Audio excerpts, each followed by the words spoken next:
What do you do when you are faced with one of those fork in the road moments that life throws our way? What guides those watershed decision points that usher in a major life change but are not quite clearly laid out?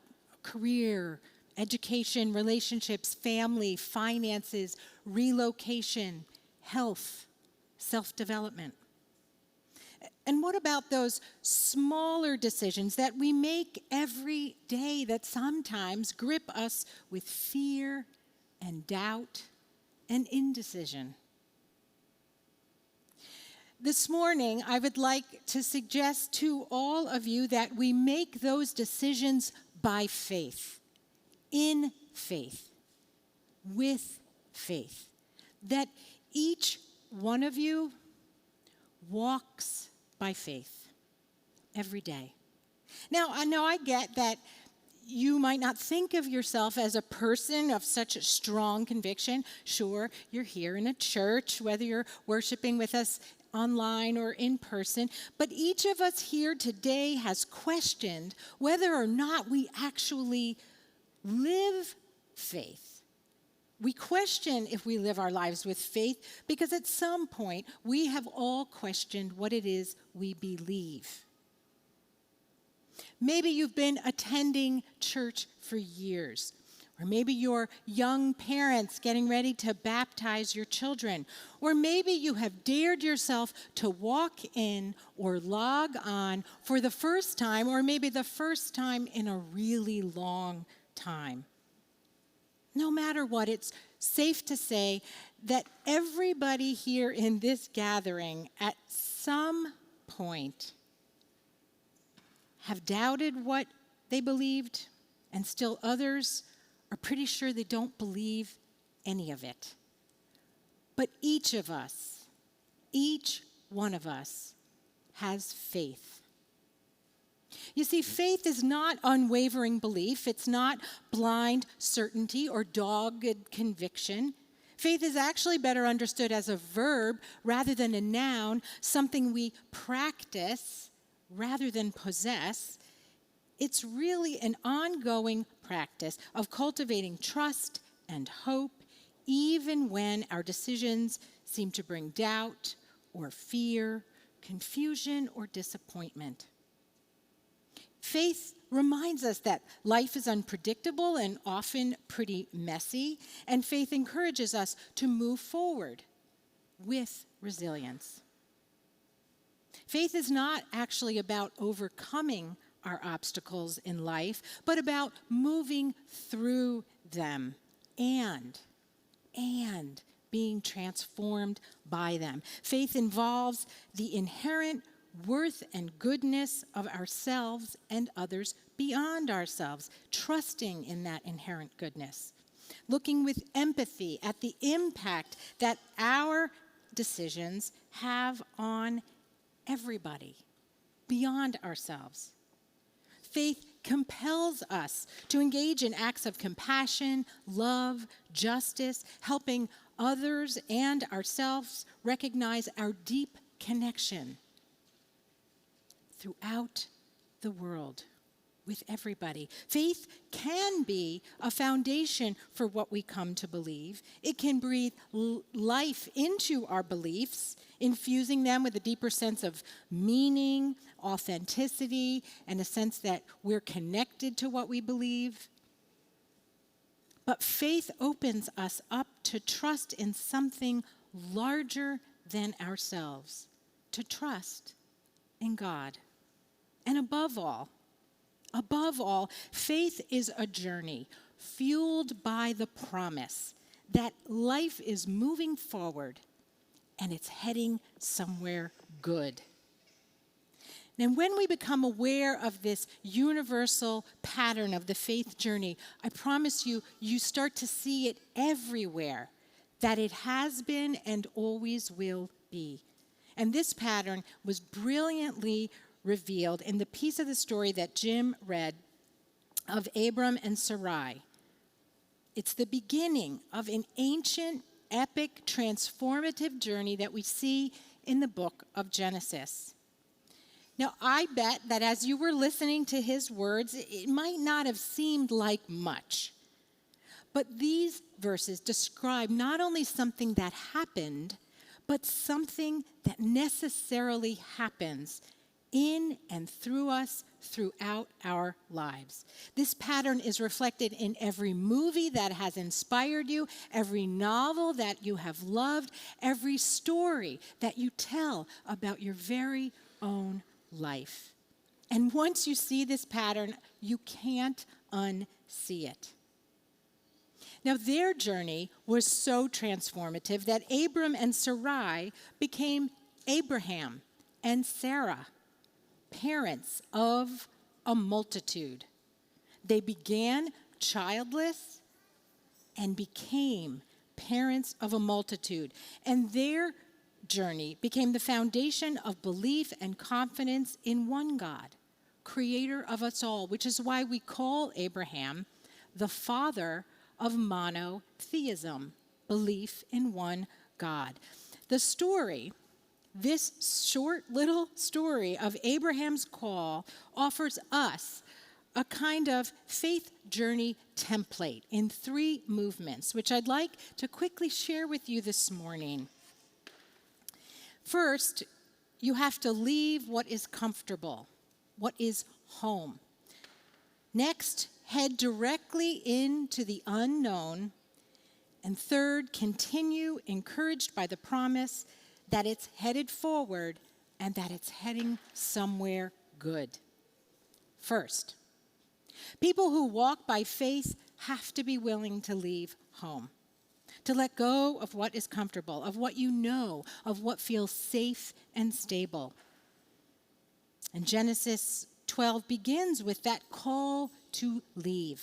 God told Abram, leave your country, leave your family, leave your father's home. Now, this is no small thing. Abraham and Sarah were from the city of Ur, in what today is basically southern Iraq. Now, Ur wasn't a small little dusty village, as you might imagine. It was a huge city and the center of commerce and art and urban development. Archaeologists have uncovered really extraordinary objects of art that you can still see today in museums, and evidence that Ur had sewers and running water. Ur was the place to be. It was the place you wanted to live, like maybe Ridgewood or New York. Leaving would not have been easy. I bet they had a house. Maybe they had paid off their mortgage, but they left. The first step of the journey is to leave what is comfortable, leave what you know, leave what feels safe and stable.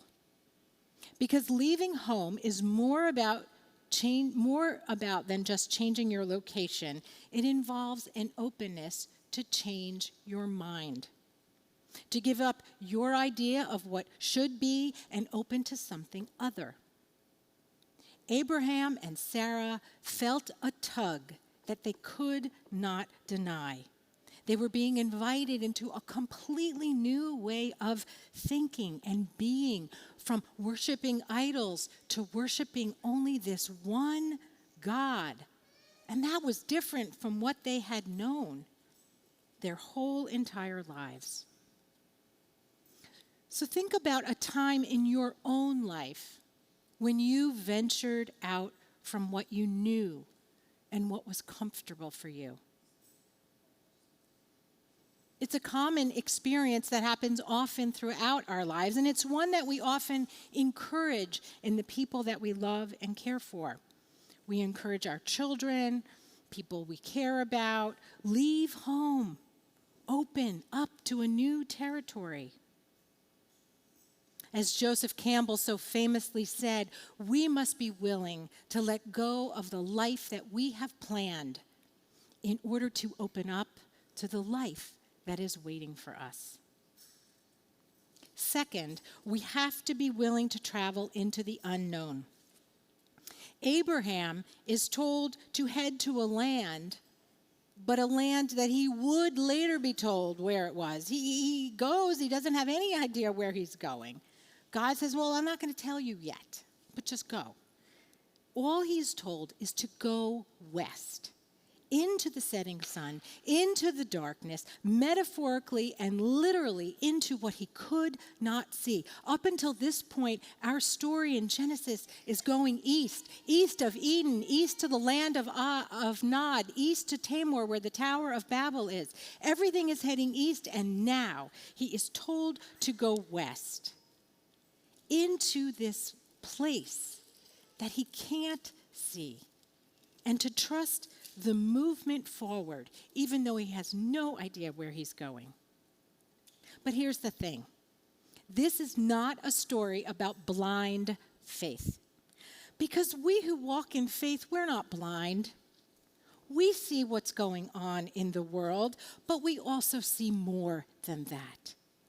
We understand brokenness because we have been broken ourselves, and we're not in denial of the harsh reality. We just have a different lens, a wider view to see what others can't see. Abraham and Sarah gave up a full and rich life in Ur and lived the rest of their days in tents. Now, I don't know about you, I don't like to camp that much. But they lived the rest of their lives moving from place to place. And you know what happened? They cultivated a movable, learn as you go, open to new people, new experiences, new life kind of faith. You could say that it was an unsettled, but not unsettling tent kind of faith. And I actually think life calls us to the same kind of faith, sheltered but adaptable, flexible but portable, open and versatile, gracious but grounded, reformed but always reforming. I like this idea. Even if we don't like to camp, can we have a tent kind of faith? A faith that allows us to move and be opened. But there's one caveat. As we see from the story, to live with this kind of faith, you must be willing to be strangers in a strange land. As the story goes, they kept on pitching their tents in Canaan and Bethel and on and west to desert places that they weren't a part of, and they would likely feel like they never truly belonged. People who walk in faith, we who walk in faith, often feel like strangers in this world. Because it is strange to believe in something with your heart and with your soul and with your mind beyond what your eyes can see, beyond what the world tells you is evident and possible. It is strange to face brokenness head on and see a blessing, to see promise in our problems. It is strange to sit with a grieving friend and in wordless comfort to see hope that they cannot yet see, that a new way can be forged through the loss and the grief. It is strange to face uncertainty with confidence, and it is so strange to face this world with eyes wide open to the pride and the grief that so define our world, and still have the audacity to envision and to desire a more just and generous and loving world. It is strange to move toward a promise with no easy solution in sight, all the while trusting with all your heart that the road will be made as you walk it. Which leads to our third movement. People who walk by faith move forward not because it's all good, but because they're energized by the promise that it's heading somewhere good. As Abraham and Sarah were told, all the families of the earth will be blessed through you. All the families of the earth. The promise, my friends, it was always for all people in all places over all the earth. And it makes you wonder why we're still fighting about that land and that promise, because it was always for everybody. But that's another sermon. Last week, creation's story taught us that we were created to be creative. And today's story teaches us that we are blessed to be a blessing. You see, your journey isn't all about you. It's about who you will be with and for others. And that's why a community is so vital. And that's why we will make promises on behalf of these children we will soon baptize. Because we can't journey in faith alone, and we were never meant to. We need a community, and that's also why we are celebrating our small group leaders who have gathered consistently throughout this year as we help one another, guide one another, support one another as we practice walking in faith, from the youngest littles to the oldest senior elders among us. As we will see in the weeks to come in the stories we explore in Genesis, Abraham and Sarah become part of a faithful community through the powerful experiences and chance encounters that they have along their journey. And all of this begins to shape and solidify their faith and belief and reliance on the one God, creator of us all, who is with us always.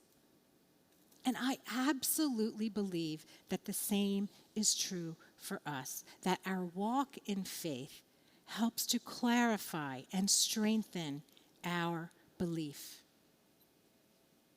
The journey of faith is an invitation to step beyond our comfort zones, to head straight into uncertainty. It's a call to leave behind the familiar, embrace the unknown, trusting in the promise that it is moving forward. It's heading somewhere good. It's heading somewhere God. And in that promise, to trust that we too will be blessed to be agents of blessing in a broken world. This is